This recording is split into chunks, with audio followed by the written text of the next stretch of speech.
Hello, hello. My name is Charisse Walker, and I'm here with Unbreakable Mompreneurs and Donna Dube. And she is a certified director of operations. And I'm excited because she's here to talk to us about how to run our business smarter.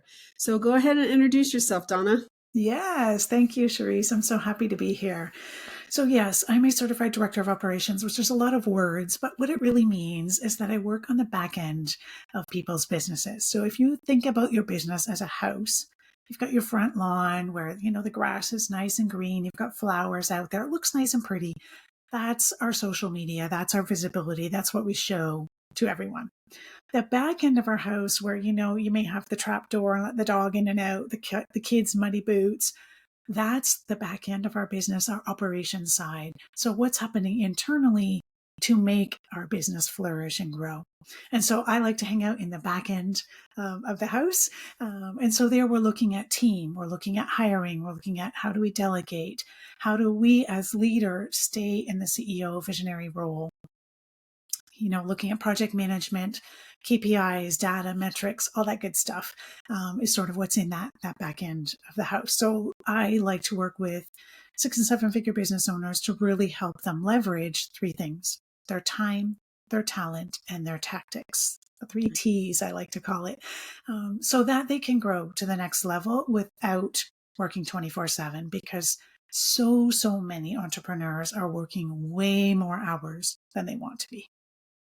That is so true. And so the next question I have is, what if you have a solo mompreneur who is just starting out her business and she's afraid, like she could go higher, she could go bigger, she could grow a lot more, but she's afraid to hire people because she's afraid of, it takes a little more bandwidth, right? And Mm-hmm. so what would your advice be to that person? Yes, definitely. So I think a couple things we have to look at here. Number one is you have to look at what your hourly rate is. So what would you charge if you were doing something as a billable hour as the leader of your business? So if you're, consulting, or you're a coach, or you've got a course, but what would be your hourly rate? And then look at the things you're doing during the week. So maybe, you're in Canva making some images, or you're in your email service provider setting up an email sequence and tagging people appropriately. The hours and the time that you're spending doing that, you have to multiply by your hourly rate. That's the cost of you doing that task. If you hired someone, even if they're stateside, at $25, $30, $35 an hour, that's, I can guarantee, cheaper than your rate, billable rate, right? So what that does is that frees up a couple hours in your week. You have someone else doing that for you. And now you can spend those hours on the CEO level work that only you can do in your business. So when I say CEO level work, think about everything in your business belonging to 2 buckets. Wait, you can bring it down to 2 buckets? Yes. So one is maintenance, the other one is growth. And so the tasks that fall in maintenance are things like admin work, invoicing, customer service, social media posts, fixing landing pages, Canva images, all the things that need to get done. But I question, do they need to be done by you as the leader? The growth level tasks, that's where you see the real return on investment for your time. So those are things like your networking, your partnerships, webinars, teaching in other people's classes, doing a masterclass, creating new content for your course or your offer. Those are things only you can do. Guest podcasting, good example, or even being the host of the podcast, right? Charisse can't delegate this to someone else. There's parts of this podcast process that she can, but this actual part of doing the interview, she's got to be here, right? And so looking at your processes and saying, what part do I have to do as CEO, and what parts can I pay someone else to do? And so, yes, I realize if you've never hired someone before, it is a little bit scary at the beginning, because you do hear horror stories where people hired and it didn't work out well. And, what do I have enough in the budget to be able to pay for that? But I want you to approach it in baby steps. So looking first at what things do I do every week, repeatable, that I could start to delegate. And then from there, if I was to delegate this, how much time would it take in a week? Because remember, we don't need to hire a full-time employee. We can hire a contractor for 2 or 3 hours a week to get started. right? So it doesn't have to be a full-blown 40 hours a week. I need to give them everything. And then from there, looking at, okay, if I did offload 2 hours a week, what would I do with my time differently? So you've got this kind of plan worked out before you even go to post a job description, before you even start to talk about the fact that you're looking to hire. You've kind of got a foundation of where you're going to go and how you're going to use your time once that new hire does come on. Oh, that's a great idea. Great advice, actually. So, at what point, and I like that you say just 2 or 3 hours, because a lot of people, they do think, oh my gosh, I have to hire this full-time person. I don't have the budget for it. And so what do I do? So what are 3 things that you would advise when hiring somebody? What should they look for in a candidate? Right. So a big, decision that has to be made is, do you want someone who is in the same time zone as you? Obviously, there are some differences in terms of the amount you can pay, whether they're, in North America or not. So that's something you have to look at. You have to look at the pros and cons of that, because if you want someone to be able to check your grammar and your spelling and make sure it's something sounds in your voice, that's a different skill level that you're looking for. So be clear about what you're actually looking for, number one. Number two, be clear about your budget. So if you were to pay someone for 2 or 3 hours a week, how much money do you have guaranteed you can pay them for the next, 2, 3, 6 months to be able to do that, right? And so know what your budget is going into it, because what'll happen is you'll get on an interview and you'll meet Sally Sue and you're like, oh, she's great. We just really connected, but she's double what you wanted to pay, right? And so now you've got this kind of friction going on with yourself. And so really be clear about what you're willing to pay, what the maximum is. And I like to inform clients to make sure that they have about 3 months worth of that new hire's salary already banked, right? Because we know clients come and go, things change, the online world is continuously changing. And so you want to make sure that you have some coverage there for them as soon as they start. And then once you actually look at job description and vetting candidates, one thing that is continuously forgotten to look at is their values. So I want you to be crystal clear on where your business is going in terms of vision, but I want you to also be clear on what your company's values are, because you can hire for a certain skill set. That's fairly easy. I want someone who knows Notion. I want someone who can do Dubsado. I want someone who can do my social media. But hiring for the right values and what's important to them and having that value alignment is much more difficult, because I can't train you to match my values. Yeah. I can train you to use a certain software tool, right? And so being clear about that, putting that in the job description, putting some questions about values in the application, and also having a discussion with the person about values on the interview, so you can really make sure that alignment is there going forward. I mean, if most of us think about people we've worked with, whether it's in our online business or in corporate or just relationships, those ones that had less friction were when we had a value alignment, right? Because we can solve a lot of problems when we're both rowing the boat in the same direction. Yeah, that's very true. I knew one person that he carries business cards with him, so that when he goes to a checkout counter or something and he's needing somebody in customer service, and I provide great customer service, hey, if you're ever looking for a job, call me, type thing. Because you're not trying to recruit them away from their job, but there are some people that take their jobs very personal and they treat it like their own. And you want that type of person as well. Yes, right. And I think the other piece on this sort of hiring is that there's this facade out there that I'm going to hire this unicorn and they're going to just do everything I want, just 100%. They're better than me. They're just perfect, right? And I think, that's a myth. We do really need to be clear on what are the tasks and responsibilities that we want this person to do, and then hire for that and make sure that's clear in the job description, right? So if we want them to handle our social media, fine. Are they also responsible for the strategy of the social media, or we're giving them the content? We just want them to make the images and do the posting. Two different things, right? So being really clear on that up front really helps. It also helps when you're looking at your budget and what you're going to pay, because you want someone to come in and provide strategy.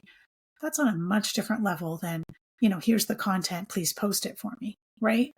And so just, taking the time to be clear on that up front really makes a difference. And if it's that you need 2 people for 3 hours a week each, that's still okay, Mm-hmm. right? They may not be the same person, and there's no problem with that.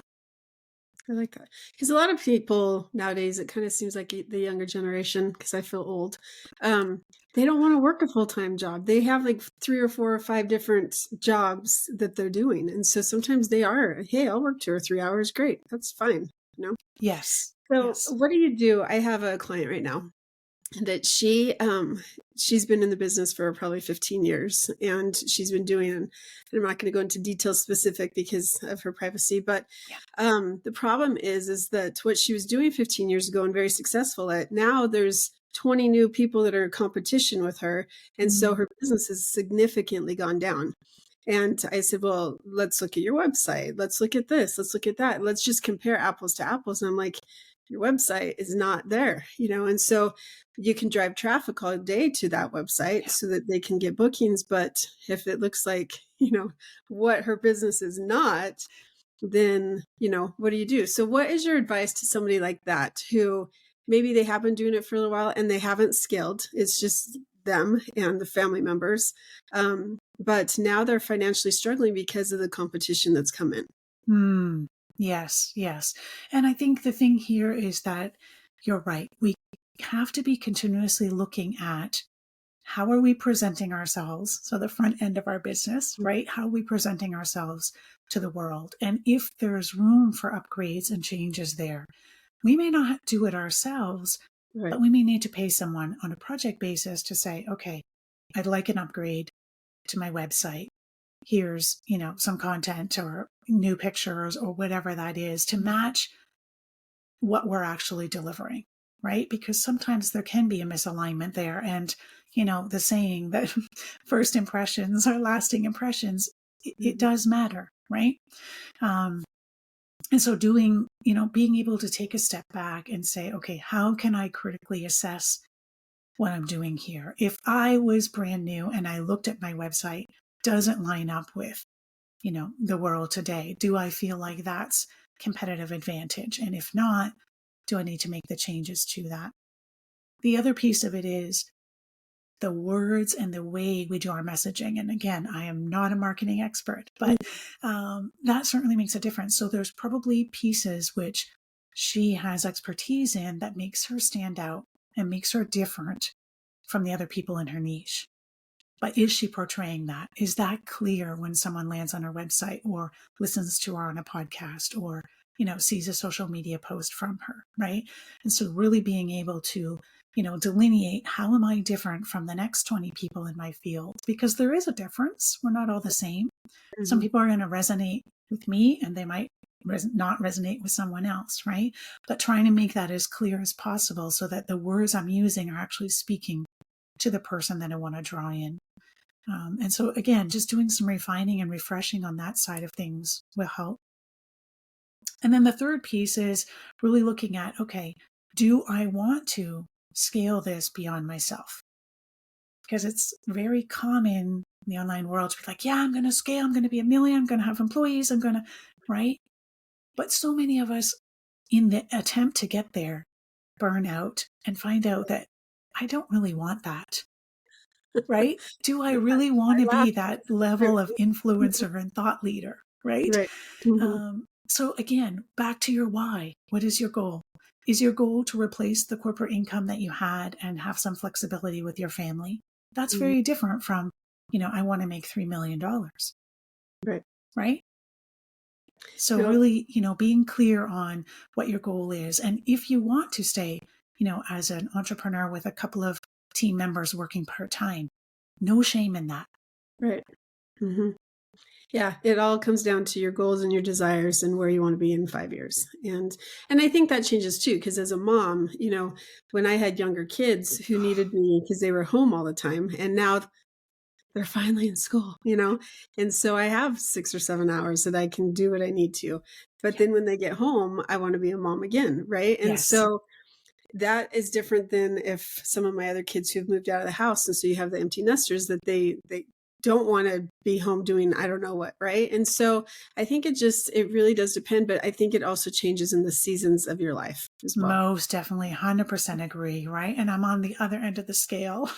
So I have two teenagers, one about to graduate from high school and the other one in university, right? So it's like, yeah, you're still mom, but in a totally different way than when you have toddlers, right? So that changes. And also life changes. My parents now are getting older. They have some other, needs that I want to be able to help them with. So again, looking at where you are in life and what you want really is so important. And just taking the time to figure that out and then saying, okay, I want to build my business around my life, not the other way around. Because I tried doing it the other way around and I tell you, it doesn't work. Right. Nope. So true. And it's very easy, even this podcast where, you have all these people that, hey, I want to be on your show. I want to be on your show. And it's like, okay, wait a second. This is taking way more time than I had intended. And so you have to learn to put boundaries on yourself because there's other things that I'm doing as well. And so if this consumes all my time, then no, that defeated the purpose of it. So although I do enjoy it, I love talking with people.